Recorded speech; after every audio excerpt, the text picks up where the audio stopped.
everyone, my name is Caleb Pittman. I'm the music director for Expect Excellence, and today we're going to be going over dynamics. Now, what are dynamics exactly? Well, dynamics just tell us how loud to play. Sometimes we want to be really, really loud, and other times we need to be quiet.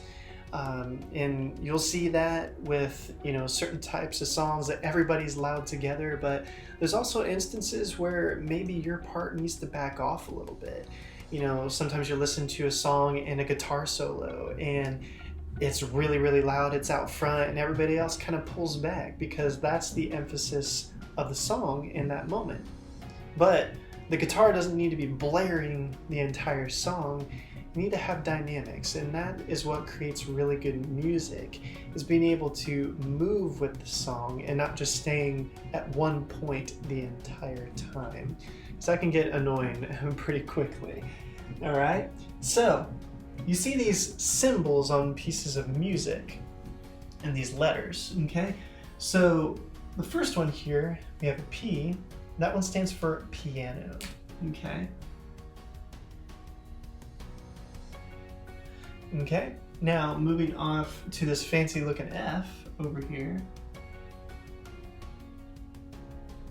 That stands for forte. Now piano means to play softly, and forte means to play loudly, okay? But we have a lot of others that are in between and even past that. But these are the standards. Piano, play more soft. Forte, play louder, okay?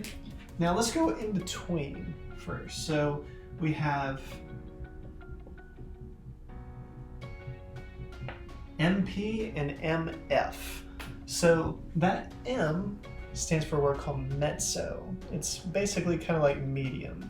So MP, mezzo piano, would be medium soft, okay? So we're just a little bit louder than quiet, okay? Then we get to MF, mezzo forte, medium loud. So we're getting a little bit louder. So it's not quite to forte, but it's just a little bit backed off. So we have piano, mezzo forte, and then forte, okay? Now, let's start on the piano side of things. We can even get quieter than quiet, all right? So, see two P's, that's called pianissimo. We can get even quieter than that. Three P's. If you see that, that's called pianissimo. It's a fun word. So, pianissimo, I mean, so quiet, okay?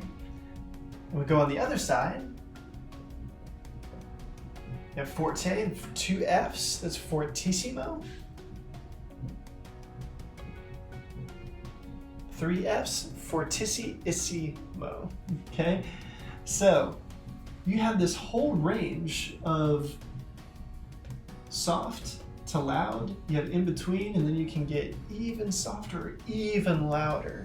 So the thing to practice is being able to go from very, very, very quiet to your loudest point. And that's a hard thing to do. You have to have a lot of control over your instrument, whether that's vocals, that's guitar, that is piano. You have to have very good control of your touch sensitivity, how hard you strum, how much breath support you use. It's all about control, and that's something that you can practice at home, just as quiet as you can. Gradually get louder and louder and louder and louder and louder and louder, and then be able to go backwards, go from loud to soft, okay? So try that at home. Now, another thing we want to show, you've probably seen these symbols in math, but they mean something different than greater than, less than, okay? So, this symbol here, you have a crescendo which means that we're going to start quiet and gradually get louder, okay? And then our bottom one has two different names. Some people call it diminuendo, others call it decrescendo. But our decrescendo starts loud and then we're getting quieter, okay? So now the crescendo and diminuendo or decrescendo is not for a set period of time. It can happen really fast. It can happen over just a span of a couple of beats, or it can last like 20, 30, 40 beats long. And so that's why it's good to practice being able to have good control of going from your quietest to your loudest over a period of time. Because the tendency with a lot of young musicians is that if you're having to crescendo, let's say for 40 beats, that's a long time, okay? The tendency is that they get too loud too quickly. And then when you're at your loudest point, but you have 20 beats left to go, you can't get any louder. And so you have to make sure that you're practicing that good slight increase in volume over a long period of time, or vice versa.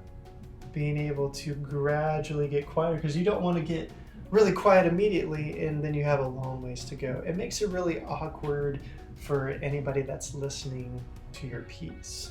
So be working on that at home. And that is our video for today for dynamics. Very, very important. A lot of students miss this. And this can take your playing from pretty decent to really good. These people that wrote their songs wrote these in for a specific reason. So be sure to practice having good control over your song, your piece, your instrument, and that will really take your music to the next level. Thank you so much and have a great day.